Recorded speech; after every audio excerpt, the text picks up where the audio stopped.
Bismillahirrahmanirrahim. Assalamualaikum warahmatullahi wabarakatuh. Alhamdulillah rabbil alamin. Wassalatu wassalamu ala rasulil amin. Wa ala alihi wa sahbihi ajma'in. Amma ba'du. Wa qala al-musannifu rahimahullahu ta'ala wa nafa'ana Allahu bihi wa bi'ulumihi fid darini amin. Telah berkata Imamul Allamah Syekh Abdul Qadir Al-Jilani, semoga Allah Ta'ala merahmatinya dan kita mendapat manfaat serta barakah ilmunya. Celaka engkau, sampai bila engkau terus mahu bekerja untuk dirimu dan anak isterimu tanpa mengingati Allah sama sekali. Setengah ahli sufi mengatakan, jika anakmu sudah pandai mengutip biji-bijian, maka tinggalkan dia. Yakni pisahkan dirimu daripadanya. Lalu tumpukan dirimu pula ke jalan Allah Azza wa Jalla. Tegasnya, bila anakmu sudah mengerti bahawa biji-bijian itu ada harganya dan berguna buat sesuatu, maka dia sudah belajar mengenal. Nanti dia boleh bekerja sendiri buat dirinya. Maka jangan sampai engkau menghilangkan masamu untuk bekerja untuknya, kerana dia sudah tidak perlu lagi kepadamu. Ajarilah anak-anakmu bekerja untuk dirinya, lalu engkau penuhkan masamu untuk beribadat kepada Allah Azza wa Jalla. Kerana anak isteri itu tiada mampu membantumu biar apa pun nanti bila engkau di hadapan Allah. Lazimkan dirimu dan anak isterimu supaya suka berqanaah. Yang cukup dengan yang seadanya dari benda-benda yang diperlukan untuk hidup. Kemudian biarkan dirimu dan mereka sekalian mengatur waktu untuk membuat ketaatan kepada Allah Azza wa Jalla. Jika memang engkau mempunyai rezeki yang lain, kelak dia akan datang juga. Kelak dia akan datang juga nanti, bila sampai waktunya yang sudah ditentukan oleh Allah. Bukankah semua itu daripada Allah? Kemudian engkau bersihkan dirimu dari mengongsikannya dengan manusia. Tetapi jika engkau sudah tidak punya apa-apa lagi di sisi Allah, menurut apa yang ditentukan oleh takdir tadi, maka engkau sudah tidak lagi perlu lagi kepadanya dengan adanya kezuhudan dan sifat qanaah dalam dirimu. Seorang mukmin yang qanaah, jika dia memerlukan sesuatu dari dunia, dia akan masuk kepada Tuhan yang Azza wa Jalla dengan tumit permohonannya, tadarru'nya, yakni merendah dirinya, kerendahan dirinya dan taubatnya. Kemudian jika Allah memberinya apa yang dimintanya itu, nescaya dia akan mensyukuri Allah terhadap pemberian itu. Jika tidak diberikannya, dia tetap menyetujui keputusan Tuhan itu dengan bersabar terhadap kehendak Allah tanpa memprotes atau bersungut. Dia tidak mahu memohon kelebihan itu dengan menjual agamanya, atau membuat riak dan nifak, atau melakukan sesuatu kejahatan sebagaimana yang engkau lakukan, wahai orang munafik. Muslimin dan muslimat yang dirahmati Allah sekalian, apa yang hendak disentuh oleh Syekh Abdul Qadir Jilani tentang perlunya kita memperbanyakkan masa kita dalam mentaati Allah dan menyusun serta menguruskan perkara-perkara yang mungkin menghalang kita ingat Allah. Ada sebahagian perkara yang menghalang kita mengingati Allah, tidak boleh kita lupuskan, tetapi kita kena atur dia, kerana ia keperluan hidup dan keperluan fitrah. Ada perkara yang perlu kita lupuskan. Artinya kita punya satu tanggungjawab besar mentaati Allah di dunia ini. Dan untuk mentaati Allah, kita perlukan masa yang banyak. Kerana lambang seorang mentaati Allah itu masanya lebih banyak dalam mentaati Allah. Maka dia mesti mengurangkan masa-masa yang boleh menghalang dia untuk mengasihi Allah. Sebahagian perkara itu yang perlu dilupuskan, dihancurkan. Itu perkara-perkara haram, perkara-perkara maksiat yang perlu dibuang terus. Dia tidak boleh berkompromi dengan maksiat. Tapi sebahagiannya perkara-perkara yang dia perlu dalam hidup, seperti harta, seperti isteri, seperti anak, seperti suami. Keperluan itu ialah keperluan fitrah, dan keperluan itu ialah keperluan yang berkait dengan asas kejadian manusia itu sendiri. Namun isteri ataupun suami atau pasangan, anak dan harta, tiga perkara ini ialah ujian besar bagi orang beriman dalam menguruskannya. Kita tak boleh buang pasangan hidup dalam hidup kita. Kita tak boleh buang anak dalam hidup kita. Dan kita tak boleh buang harta dalam hidup kita. Tak boleh. Tetapi kita kena menguruskannya dengan baik. Supaya masa-masa kita ingat Allah itu banyak. Supaya mereka tidak menghalang kita untuk memperbanyakkan masa ingat Allah. Supaya mereka tidak menghalang kita untuk melakukan kebaikan yang bermanfaat untuk diri kita. Khususnya kita tahu bila kita mati, anak isteri tak boleh tolong kita. Secara umumnya, mereka tidak dapat membantu kita. Isteri kita, suami kita, maka mereka tidak boleh membantu secara langsung. Yang akan menghadap semuanya ini ialah kita sendiri dalam kubur dan hari kebangkitan. Bukan kita pula ditanya tentang tanggungjawab ke atas mereka. Jadi bila kita tahu bahawa anak isteri ini ujian kita, maka kita mesti menguruskannya dengan baik. Kalau kita buka Al-Quran, Allah Ta'ala mengingatkan kita dengan firman-Nya, Ya ayyuhalladzina amanu, inna min azwajikum wa auladikum aduwwan lakum fahdharuhum. Wa in ta'fu wa tasfahu wa taghfiru fa inna Allaha ghafurur rahim. Dalam surah At-Taghabun pada ayat yang ke-14, Allah menyatakan, wahai orang yang beriman, sesungguhnya sebahagian daripada isteri kamu, yakni pasangan kamu, anak-anak kamu, musuh kamu. Fahdharuhum, maka berhati-hati. Wa in ta'fu, kalau engkau memaafkannya, wa tasfahu, dan melupakan kesilapannya, wa taghfiru, dan mengampuninya, Allah itu pengampun lagi maha penyayang. Ayat ini turun bila ada sahabat-sahabat Rasulullah yang ingin berhijrah ke Madinah, tetapi ditahan oleh isteri dan anak-anak. Ada kalangan sahabat Rasulullah yang ingin mendampingi Rasulullah, lalu ditahan oleh isteri dan anak-anak. Sehingga bila berlakunya pembukaan kota Mekah dan tidak ada lagi hijrah, dan mereka mendapati sahabat-sahabat yang sama dengan mereka masuk Islam telah berada pada kedudukan yang mulia, baik ilmunya, baik dari sudut kedudukan bersama Nabi SAW. Lalu mereka menyesal. Kalau dahulu mereka berhijrah awal, dan kalau dahulu mereka mendamping Rasulullah dari awal, nasib mereka dah pandai, mereka dah alih. Kerana mereka ikut isteri dan anak kata, abang jangan pergi dululah, jangan lagi.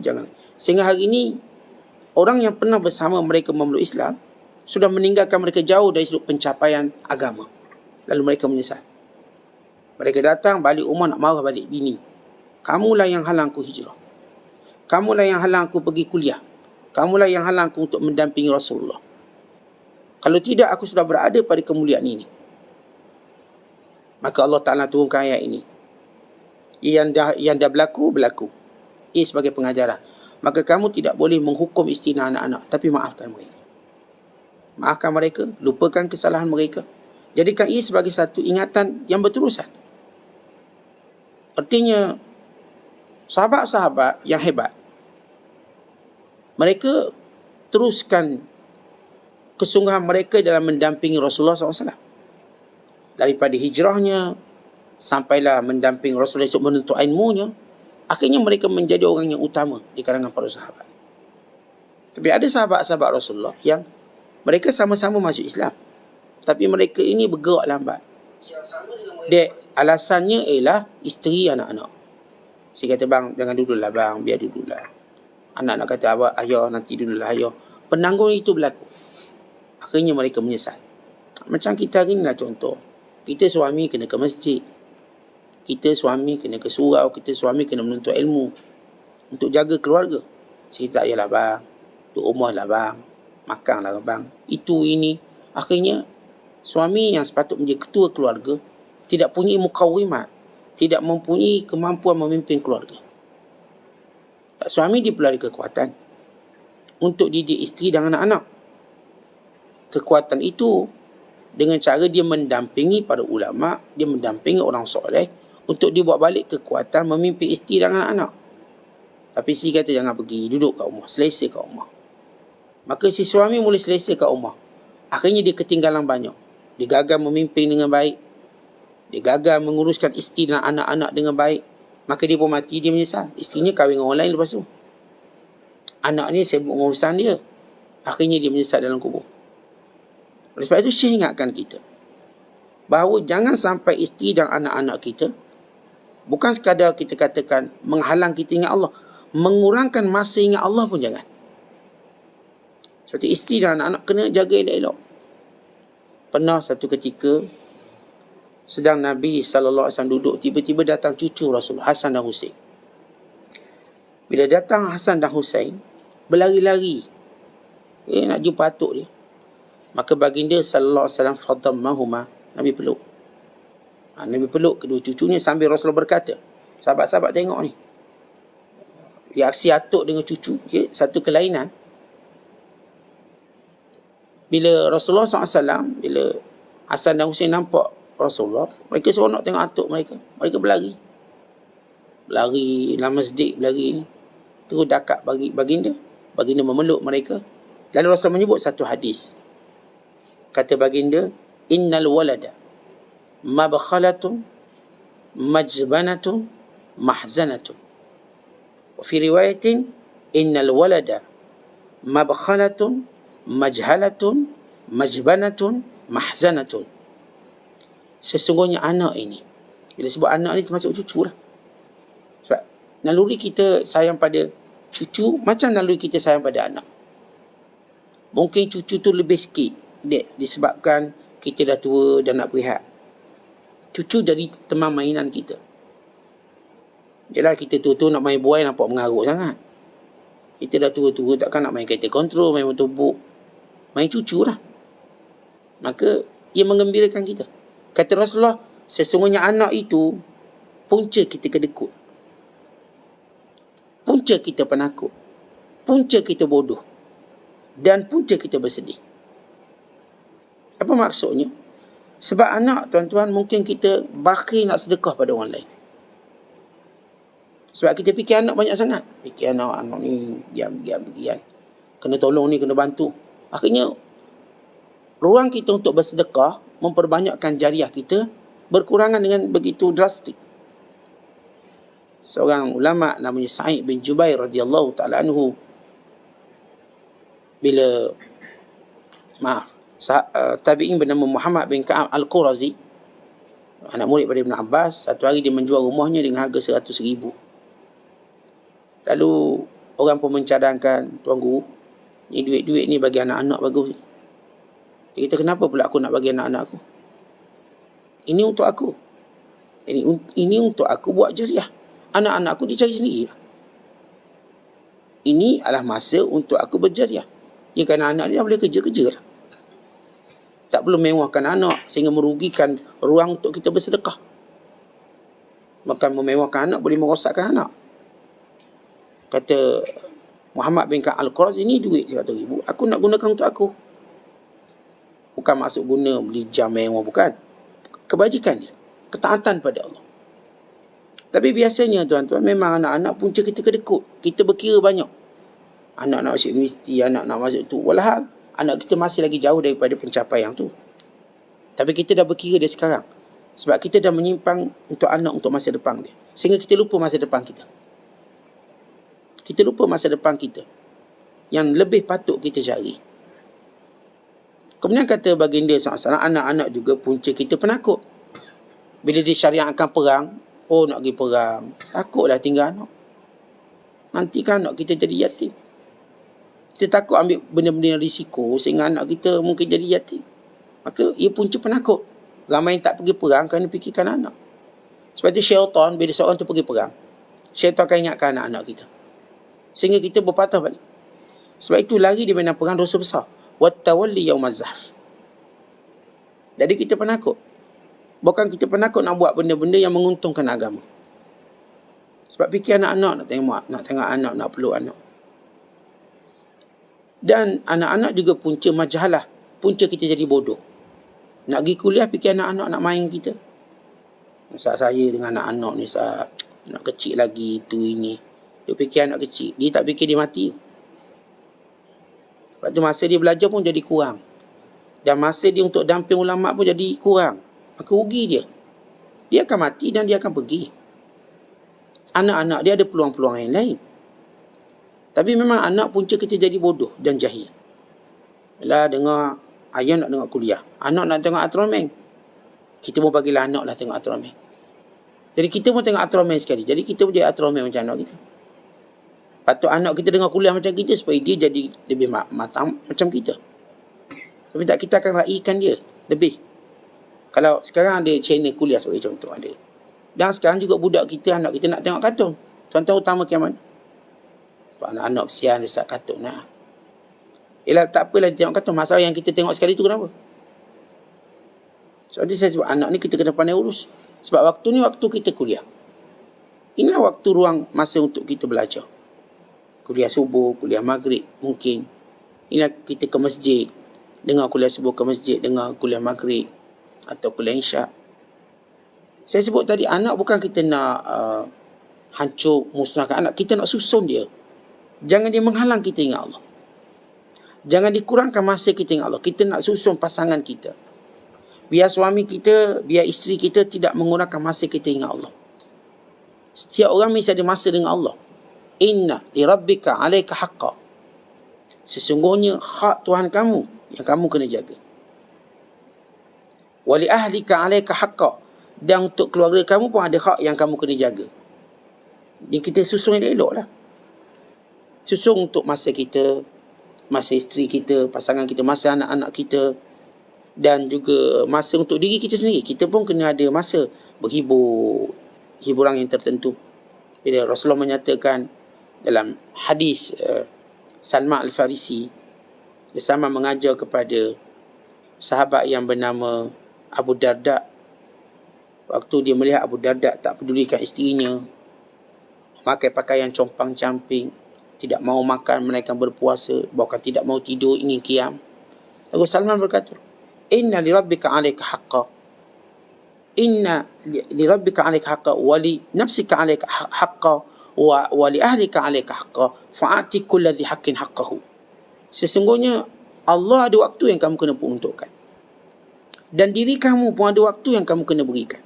Dan isteri kamu dan keluarga kamu ada waktu yang kamu kena berikan. Fa'ati kulli dhi haqqin haqqahu. Maka setiap empunya hak berikan ikut waktunya. Kalau kita ada waktu, kita tahu ini waktu ingat Allah. Salat Jumaat kita. Jumaat kita pergi awal. Isteri, anak-anak tak boleh halang. Dan tak boleh jadikan mereka penghalang. Inilah waktu kita dengan Tuhan kita. Waktu kita kuliah, kita belajar sebab kita pemimpin.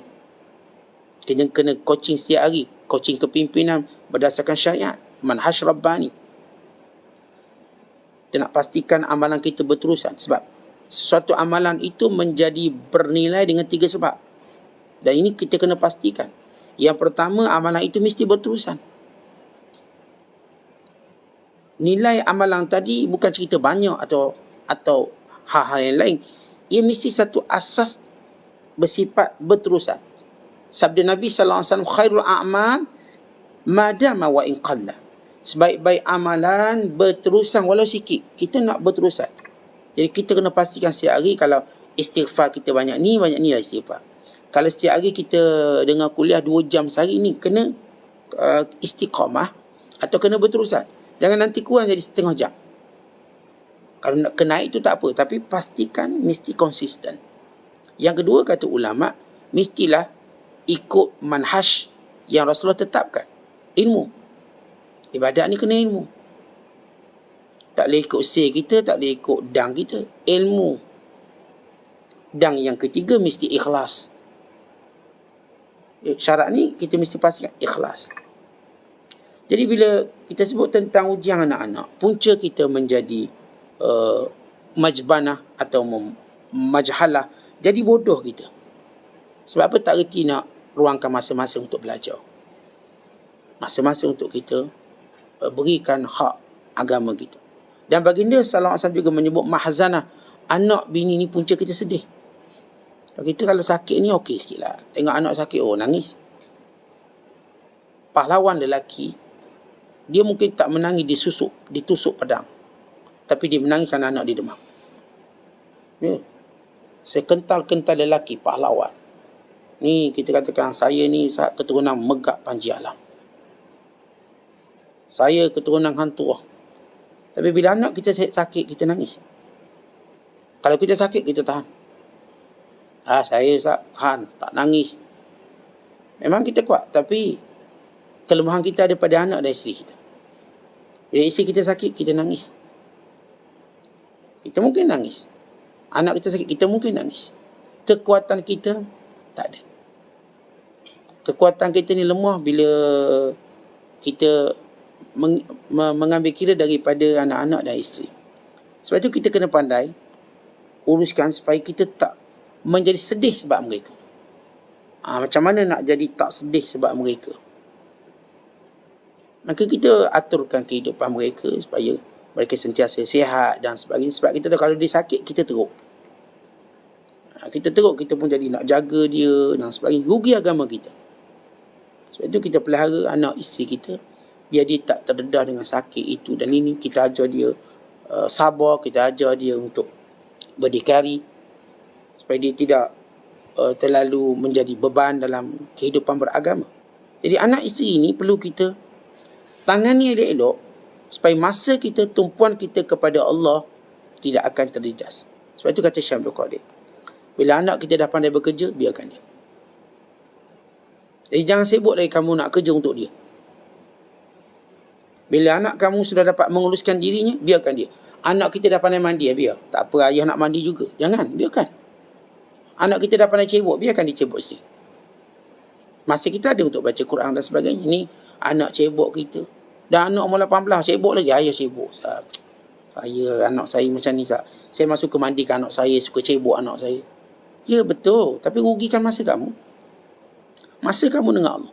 Anak kita, tuan-tuan, kalau 2 tahun, 2 tahun atau 3 tahun, dia dah pandai masuk bilik air. Biarkan dia urus sendiri. Kalau anak kita masuk 6, 7 tahun, dia dah pandai ambil wuduk sendiri. Biar dia ambil wuduk sendiri. Tak payah dia wuduk, kita kena pantau, observe. Sebab apa? Tak pandai lagi budak ni. Ajar dia sampai dia pandai dan kita tak perlu ada masa untuk tengok dia wuduk. Sehingga anak kita pun boleh susun solat ni sendiri. Dia tahu nak solat duha pukul berapa. Dia dah umur 7 tahun, even 9 tahun, duha. Dia tahu nak bangun untuk subuh dia tahu nak bangun zuhur, asar. Bila dia dah pandai solat waktu, biarkan di sini. Dan jangan kita bebankan dengan membuang waktu kita. Sebab setiap waktu itu terlalu bernilai. Kalau dia seorang ayah yang bijak, dia dah pandai pertama ajar isterinya berdikari. Jangan sampai isterinya pun tak erti berdikari. Kalau isteri dia dah boleh pergi sendiri untuk beli barang itu, biar dia pergi. Dan kita sibukkan beribadat. Sibukkan untuk memperbanyakkan. Sebab kepimpinan perlu masa yang kuat, banyak untuk kepimpinan. Sebab kita ni kepimpinan, nak jaga isteri dan anak-anak. Jadi kalau isteri kita pun boleh berdikari, ya dia berdikari. Dia mampu berdikari. Mereka pada hal tertentu, kita perlu ada, ya kita ada. Jadi masa kita tu, dijimat. Isteri kita boleh disiplinkan anak-anak, kita dah jimat masa. Tak perlulah terpaksa call suami. Abang tengok anak-anak ni teruk bang, balik bang. Kena balik. Baru nak baca Quran. Satu muka surat, bini dah panggil balik. Sebab ni anak masalah ni. Isteri pun tidak pandai menguruskan anak dan suami tak mengajarnya, maka masa-masa kita. Sebab itu perhatikan umur kita. Kalau tuan-tuan umur 40, 50 masih sibuk dengan anak, tuan-tuan ada masalah besar. Atau masuk 60, sibuk lagi dengan anak, masalah besar. Sebab itu para ulama dahulu, antara cara mereka menangani anak-anak, mereka kahwinkan awal. Apa tujuan mereka kahwin? Supaya mereka tak sibuk dengan anak mereka. Tidak, kita susah anak kita ni nak jaga anak dara. Dah kahwin kita pun selesai. Laki dia jaga. Ataupun anak kita laki ni, turuna Allah, susah kita ni. Anak turuna. Masa kita terikat lagi dengan dia. Sampai dia kahwin dah ada orang masak untuk dia, dah ada orang uruskan dia, dah selesai. Itu mereka menghawinkan anak mereka awal. Mereka menghawinkan. Mereka beri kata dua, nak kahwin tak nak kahwin? Kata dua. Sebab mereka bimbang masa mereka dengan Allah. Sebab anak-anak kita tuan-tuan bila dia kahwin, dia jadi lebih matang. Dia lebih, lah sebab dia nama suami, dia nama isteri, dia akan jadi lebih bijak. Kalau kita biar dia macam tu, sampai sudah dia tak bijak. Mak dia juga kena masak. Patut mak yang tua ni dah banyak masa untuk ibadat. Paksa masak lagi ke anak-anak yang dah tua ni. Kena, ya anak-anak sebagainya tak nak masuk dapur. Mak juga terbeban. Alasan muda mak kita rindu masakan mak. Sampai ketua mak ni sampai erik lutut ni nak masakkan anak. Alasan rindu masakan mak. Tak ada orang boleh tanding masakan mak atas dunia ni. Betul lah, agak-agak lah tengoklah mak tu. Paling kurang kita yang berjaya masakan mak sehingga mak pula rindu masakan kita. Dan sebagainya. Sebagai contoh. Kadang-kadang kesian ibu-ibu kita yang patut beribadat. Dia patut tebus banyak kesilapan dia dulu. Mungkin puasa qada dia pun tak habis. Bila nak puasa qada macam mana, kena masak. Bila masak kena rasa. Bila rasa sedap, makan pula dia. Dah. Masalah qada dia. Kini anak tak ambil peluang untuk menangani kekurangan ibu dia masa untuk ibadat. Ibunya dulu kurang masa ibadat. Tapi dia terus bebankan sampai mak dia tua, masih ke dapur, masih sekian-sekian. Masih terpaksa jaga cucu dia. Dah. Bagaimana masa kita dengan Allah? Bila mati tuan-tuan, tak ada apa, kita seorang je. Tak ada cucu yang kita jaga. Tak ada anak. Itu anak-anak yang baik pun dia tak sibukkan mak ayah dia dengan cucu dia. Dibimbang dia, ayah masa ibadat banyak.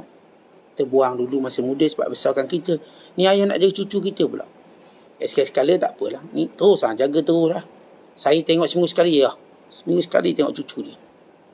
Maka si ayah, si ibu terbeban pula jaga cucu. Mana masa dia dengan Allah?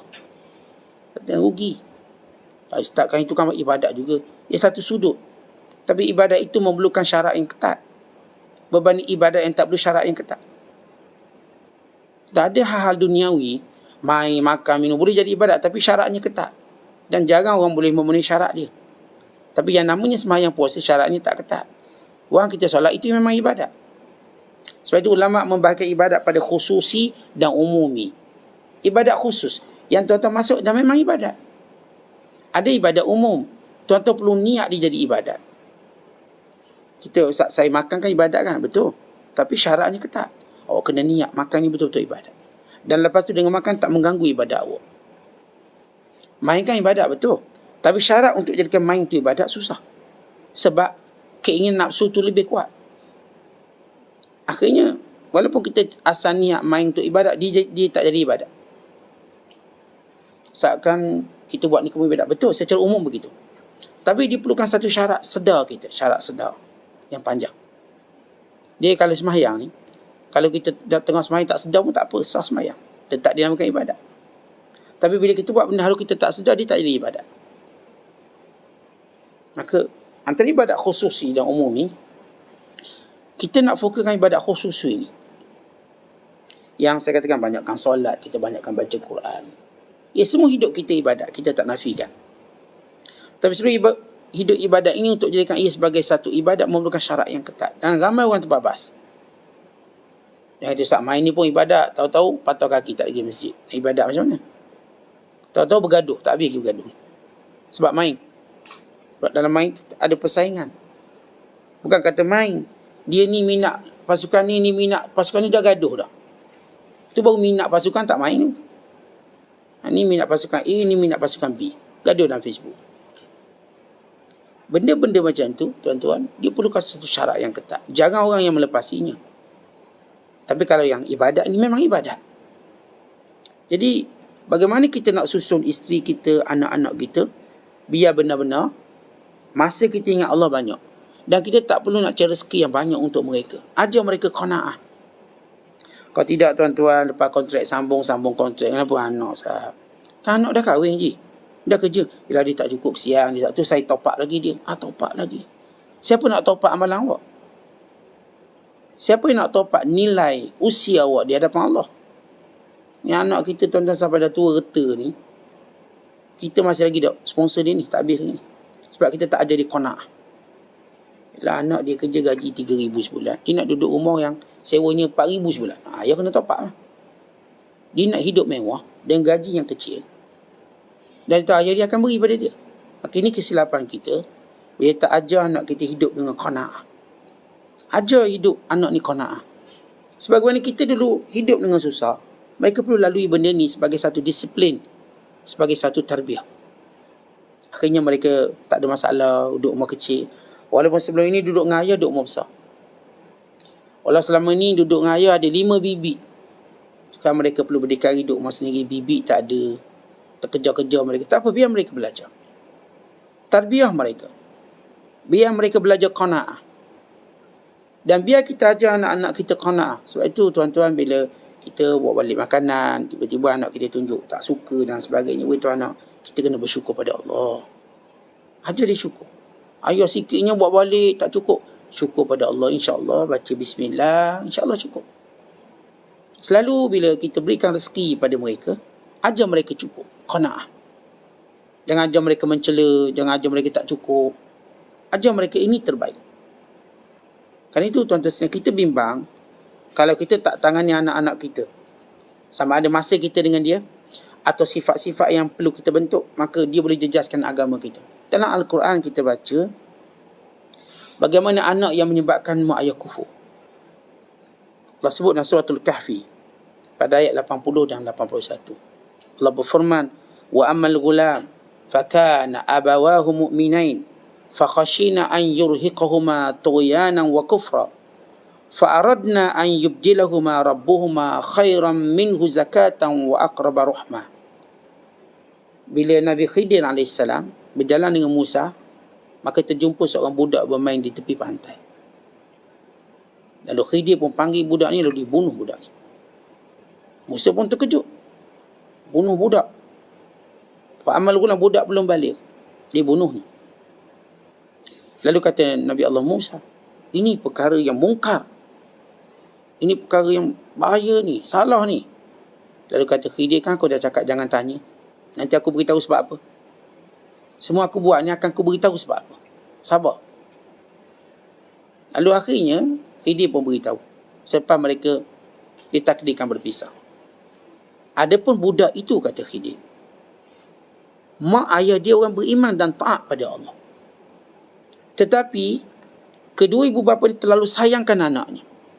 Dan anak ni pula bila besar akan jadi kafir. Sayang mak ayah dia pada dia menyebabkan mereka juga akan jadi kafir. Maka Allah nak selamatkan dia daripada cinta pada anak yang menyebabkan kekufuran. Maka sebab itu aku bunuh budak ni. Dan Allah ingin menggantikan dia lebih baik. Tuan-tuan, waktu mana kedua ibu ayah ni, dia orang baik, taat. Bila dia ada seorang anak lelaki, sayang anak ni. Sebab macam kita sebut, sayang anak ni boleh bawa pada kufur. Maka anak ni memang ditentukan dia bila besar tadi seorang yang kafir. Bukan kafir biasa. Kafir yang mendorong mak ayah dia masuk kafir juga. Ketika itu wanita itu masih mengandung lagi. Maka Khidir pun membunuh budak ni. Maka kedua ni pun sedih sebab anak dia mati. Namun lahir anak baru, setengah ulama tafsir kata yang lahir ni anak perempuan pula, yang jauh lebih berbakti, jauh lebih sayang pada mak ayah dia dan jauh lebih menjaga agama mak ayah dia. Allah ganti lebih baik. Sebab itu dalam ayat ini, ayat 80-81 ajar kita, banyak qada, ketentuan yang tidak baik, lebih baik daripada apa yang baik, yang kita pandang baik. Banyak benda tuan-tuan yang kita nampak tak bagus dalam perkiraan akal kita, ia lebih baik pada agama kita. Untuk agama kita, berbanding yang kita lihat bagus dan bagus. Ini antara kisahnya. Bagaimana kata para ulama, si mak ayah ni sayangkan anak, tapi anak ni nanti bila besar penyebab kufur, maka dimatikan dulu budak ni, supaya budak ni pun mati dalam Islam. Mati belum balik. Dan mak ni pula dapat anak baru yang lebih taat pada Allah dan lebih penyayang daripada anak sebelum ini. Lebih penyayang dan lebih kuat agama dia. Maka kita pelihara agama satu keluarga. Ya, benar. Anak-anak ni penyebab. Seorang mak ayah kalau sayang, dia boleh keluar daripada Islam. Anak jadi mubalik Kristian misalnya, dia pun pergi mak ayah dia dulu lah. Dia kalau anak dia yang agama, dia juga pergi pada mak ayah dia. Jadi sebab itu bila kita sebut tentang anak ni bahaya. Kalau kita tak didik dengan baik, tuan-tuan sekalian, malu kita bawa. Dia kalau malu dunia tak apa, malu akhirat sekali. Itu Allah sebut dalam Quran, ya ayyuhallazina amanu qu anfusakum wa ahlikum nara. Wahai orang yang beriman, jagalah diri kamu dan juga keluarga kamu, isteri dan anak-anak kamu daripada api neraka. Ini kewajipan kita untuk jaga. Dan Nabi SAW menyatakan, inna fi malir rajul fitnah wa fi zaujatihi wa waladihi fitnah. Sesungguhnya pada harta kita ada ujian, pada isteri kita ada ujian, pada anak kita ada ujian. Jadi 3 benda yang kita perlu perhatikan dalam hidup kita supaya tak ganggu agama kita. Harta kita, isteri kita, anak kita. Urus mereka elok-elok. Uruskan harta elok-elok sehingga kita tak ambil mereka yang halal. Dan urus isteri dan pasangan kita, anak-anak kita, biar dia membantu kita untuk mentaati Allah. Dan memperbanyakkan lagi masa untuk kita mentaati Allah. Jadi kalau kita gagal menguruskan mereka, isteri dan anak-anak, maka sebenarnya kegagalan itu untuk kita juga. Gagal uruskan mereka, maka dia akan menghalang agama kita. Dia akan merosakkan agama kita. Sebab itu Allah menyebut, ya ayyuhallazina amanu la takhunu Allah war rasul wa takhunu amanatikum wa antum ta'lamun wa'lamu annama amwalukum wa auladukum fitnah wa anna Allah indahu ajrun azim. Kata Allah Ta'ala, wahai orang beriman, jangan kamu khianati Allah, jangan kamu khianati Rasul, jangan kamu khianat amanah yang diberikan. Dalam keadaan kamu tahu bahawasanya harta kamu itu, anak-anak kamu itu ialah ujian kamu. Dan Allah itu di sisinya balasan yang besar. Maknanya tuan-tuan, kalau kita, anak-anak, isteri kita, harta penyebab kita menghalang kita ingat Allah, maka kita sedang khianat Allah. Dan kita khianat Rasul yang menyampaikan perintah Allah. Maka jangan khianat Allah, jangan khianat Rasul, dan jangan khianat amanah ini. Isteri, anak-anak, pasangan, amanah Allah. Bila amanah Allah, kita jadikan mereka punca sebab untuk dapat pahala banyak. Kita nak jadikan isteri dan anak-anak sebab dan punca kita ada masa yang banyak untuk ingat Allah. Jangan sebaliknya. Kerana itu ramai orang dengan anak, dengan isteri, mereka menyesal. Masuk kubur, baru mereka tahu mereka tak beri hak beragama untuk mereka. Akhirnya dia jerit, dia panggil anak, dia panggil isteri, semua tak boleh tolong dia. Sebab yang masuk bersama kita dalam kubur amalan kita. Bukan isteri kita masuk dalam kubur bersama kita, bukan anak kita, bukan kawan kita, bukan pemimpin kita, bukan pengikut kita, bukan harta kita. Siapa masuk? Kita masuk. Tapi kalau kita masuk, apa yang kita perlu buat? Siapkan bekalan untuk kita. Kalau tuan-tuan dah tahu kita nak buat satu perjalanan yang kita tak mampu minta tolong daripada sesiapa, maka kita pasti siapkan bekalan untuk kita. Makan kita, duit kita, semua. Jadi ingat, tempoh waktu itu terlalu dekat. Masa kita untuk kembali pada Allah begitu dekat. Jangan jadikan anak-anak, isteri sebagai alasan yang alasan ini tak pernah laku. Tetapi di sisi Allah tidak ada alasan pun yang laku. Tak ada satu pun alasan yang laku. Kita mungkin boleh beri alasan kepada orang di dunia, masalah anak, masalah isteri, tapi tidak di sisi Allah. Kerana Allah tak mengajar kita mencari alasan. Jauh menjadikan alasan sebagai benteng. Tapi Allah menyuruh kita ikhtiar dan usaha. Ikhtiar dan usaha itu menjadi penilaian Allah. Bukan masalah berjaya atau tidak. Berjaya atau tidak ia agak subjektif. Tapi usaha itu mesti ada. Kalangan Nabi-Nabi yang berdakwah, seorang pun tak ada pengikut. Ada Nabi yang berdakwah, seorang je pengikut. Tapi bukan itu nilai kejayaan di sisi Allah. Kejayaan ialah usaha kita. Bila seorang berusaha ke arah itu. Saya usaha untuk didik anak, didik isteri saya supaya saya ada masa ingat Allah lebih banyak. Usaha itu yang Allah nilaikan. Dia memang kadang-kadang saya dah buat macam-macam, tapi tak apa waktu usaha. Sebab kejayaan itu agak subjektif. Ada orang yang Allah beri dia kejayaan, ada tidak. Dia uji dengan tidak berjaya, tapi dia berjaya di sisi Allah. Dia macam perang lah. Perang ni kadang menang, kadang kalah. Menang atau kalah sebenarnya menang di sisi Allah. Kamu berjaya mentaati perintah Allah. Kalau kamu mati pun kamu menang. Kalau kamu hidup pun kamu menang. Pahala di sisi Allah. Sama lah kita yang isi anak, kita mesti ada usaha. Habis saya dah buat Ustaz tak berjaya, tak apa, usaha. Usaha anak-anak kita, isteri kita, suami kita, pasangan kita, harta benda kita, pembantu pada ibadat kita. Dan insyaAllah itulah yang akan menjadikan kita dekat dengan Allah. Maka jangan, Syekh menutup perkataannya, jangan jadi macam orang munafik. Jangan jadi macam orang munafik. Kenapa macam orang munafik? Ya, anak-anak, isteri, harta terus menjadi alasan mereka. Lagi kenapa orang munafik? Mereka ini sentiasa tak setuju dengan keputusan Allah, qada dan qadar Allah. Dan mereka melakukan ibadat dengan riak dan nifak. Jadi kita, tuan-tuan, kita nak didik diri kita, jangan sama dengan orang kafir, jangan sama dengan orang munafik. Sebab kita mukmin. Kita orang beriman. Lalu kita melihat segala perintah Allah, kita redha dengan segala ketentuan dia, dan kita ibadat dengan penuh keikhlasan. Wallahu a'lam bissawab. Assalamualaikum warahmatullahi wabarakatuh.